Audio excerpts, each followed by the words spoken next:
I deposited the check and watched the teller count it twice. $147,000. Not the full amount, but close enough.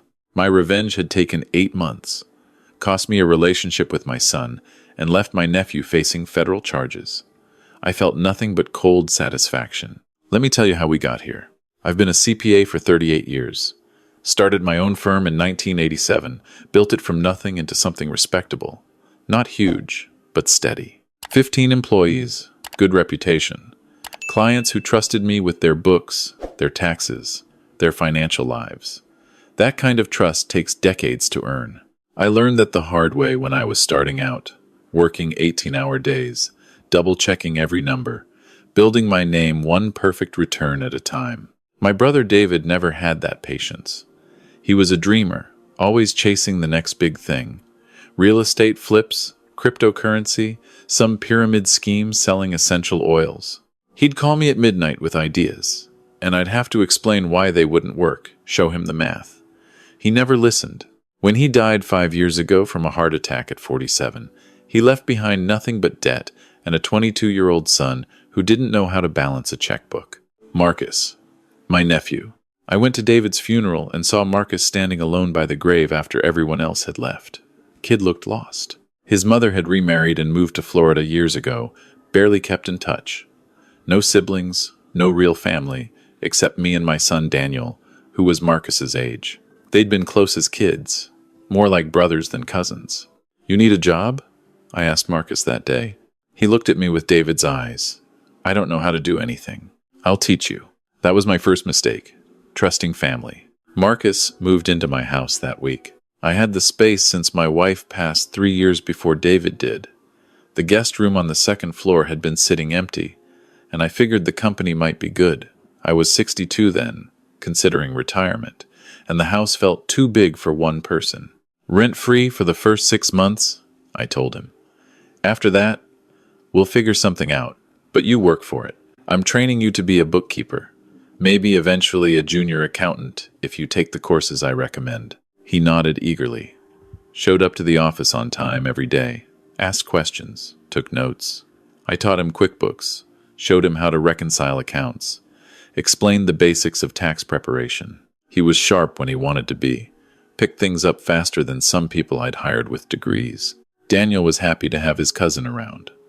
They'd go out for drinks after work, play basketball on weekends, act like the brothers they'd never officially been. My son worked in tech, different world from mine, but he appreciated that I'd given Marcus a chance. "Dad, you're a good man," Daniel told me one Sunday dinner, about a year after Marcus moved in. "Uncle David would be grateful." I believed that. I really did.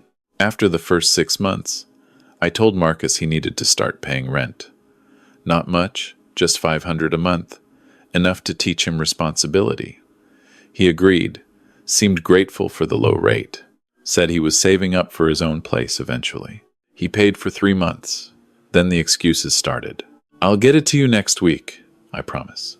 Had to fix my car. Can I skip this month? I need to pay off some of Dad's old medical bills. Sorry, Uncle Rob. I'm good for it, just waiting on my tax refund." I let it slide. He was family, David's kid. What was I going to do? Evict my dead brother's son? I made good money. The $500 a month wasn't breaking me. That was my second mistake. Not holding him accountable. By year 3, Marcus had moved from basic bookkeeping to handling some of our smaller clients directly. I supervised his work, double-checked everything, but he was getting better. Competent enough that I could trust him with straightforward returns. Simple quarterly filings. He had access to our client files, our accounting software, our bank account information for processing payments. That access required trust. In 38 years, I'd never had an employee steal from me, never even suspected it. My office ran on trust. We handled millions of dollars in client money, processed payroll for dozens of small businesses, managed retirement accounts.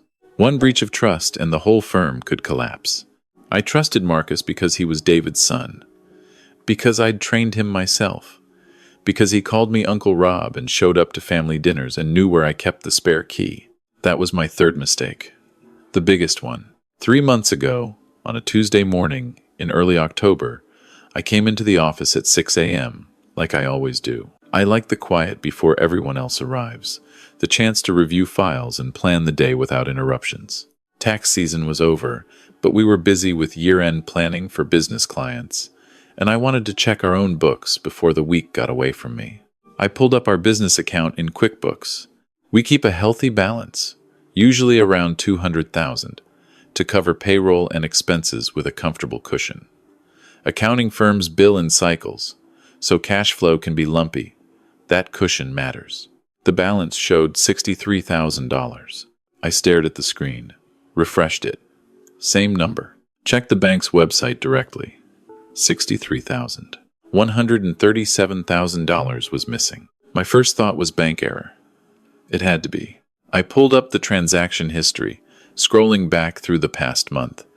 There were the normal entries: payroll, rent, utilities, software subscriptions, client refunds, all the usual business. Then I saw them. The transfers.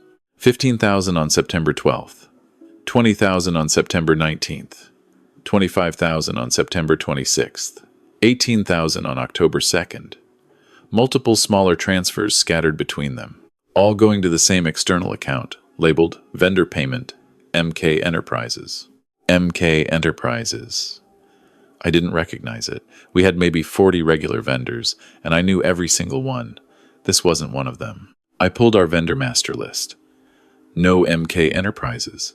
I checked our accounts payable records. No invoices from MK Enterprises. My hands were shaking as I logged into the bank's website and found the detailed transfer records. Each one was initiated through our online portal, authorized with the business owner credentials. My credentials. Except I hadn't made any of these transfers. I sat there in the dark office, the only light coming from my computer screen, and felt something cold settle in my stomach. Someone had accessed my credentials. Someone had systematically drained over $130,000 from my business account over the course of 4 weeks. Someone who had access to the office. Who knew our systems? Who could have watched me type in passwords or found where I kept them written down? I kept a notebook in my desk drawer. Old school, I know, but I've never trusted password managers. Every login, every credential, written in my own hand. The drawer had a lock, but I'll admit I didn't always remember to lock it. I checked the drawer. Unlocked. The notebook was there, exactly where I always kept it. But someone could have looked at it, could have photographed pages with their phone, could have memorized the passwords for the business account. I thought about who had that kind of access. My office manager, Linda, had been with me for 20 years. The other accountants on staff were professionals I'd vetted carefully. The bookkeepers, the admin assistant, the seasonal tax preparers we brought in, and Marcus, who'd been paying rent inconsistently for 2 years, who had access to everything, who I'd trained myself, meaning he knew exactly how our financial systems worked, who was David's son, who I'd taken in and trusted and treated like family. I didn't want to believe it. I actually said it out loud in that empty office. Not Marcus. It can't be Marcus. But I've been an accountant for 38 years. I know how to follow the money, and I knew I had to check. I looked up MK Enterprises in the Washington State Business Registry, filed 6 weeks ago. Single member LLC. Registered agent, Marcus Kyle Brennan.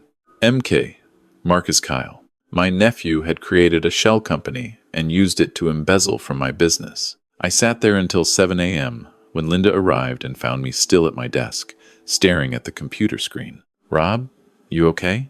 You look like you've seen a ghost. I need you to pull Marcus's time logs for the past 2 months, I said. My voice sounded distant, not quite mine. Every time he accessed the office outside normal hours. Every time he was here alone. Linda's face went serious. She'd been in accounting long enough to know that tone. What's going on? Just pull the logs. Please. She did. 20 minutes later, we had the list. Marcus had been coming in early or staying late at least twice a week for the past month. Always alone. Always on days that coincided with the transfers to MK Enterprises. Do you want me to call the police? Linda asked quietly. Not yet. I needed more evidence. And I needed to understand why. The rest of that Tuesday was a blur. I moved through client meetings on autopilot, my mind spinning through scenarios. Maybe Marcus had a good reason. Maybe this was some massive misunderstanding. Maybe David's son, who I'd taken in and trained and treated like my own, hadn't actually stolen over $130,000 from me. But I knew he had. The numbers don't lie. That's what I've always told my clients. Numbers tell stories, and you just have to know how to read them. Marcus came into the office around 9 that morning, same as always, smiled at me, asked if I wanted coffee. I said no and watched him walk to his desk like it was any other day. I went home that night and found him in the kitchen, making dinner. He'd started cooking lately, said it relaxed him.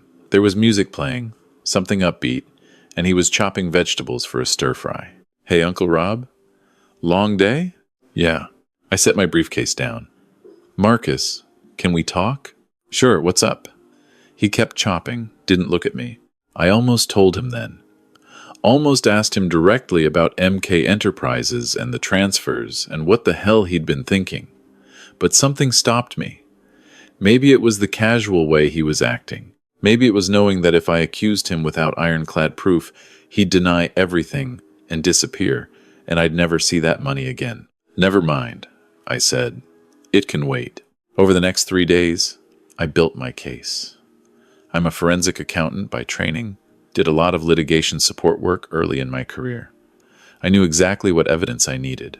I pulled every bank statement going back 6 months, matched every withdrawal to a legitimate business expense or an MK Enterprises transfer, documented Marcus's access times, found his LLC filing, his EIN application, his business bank account application at a different bank.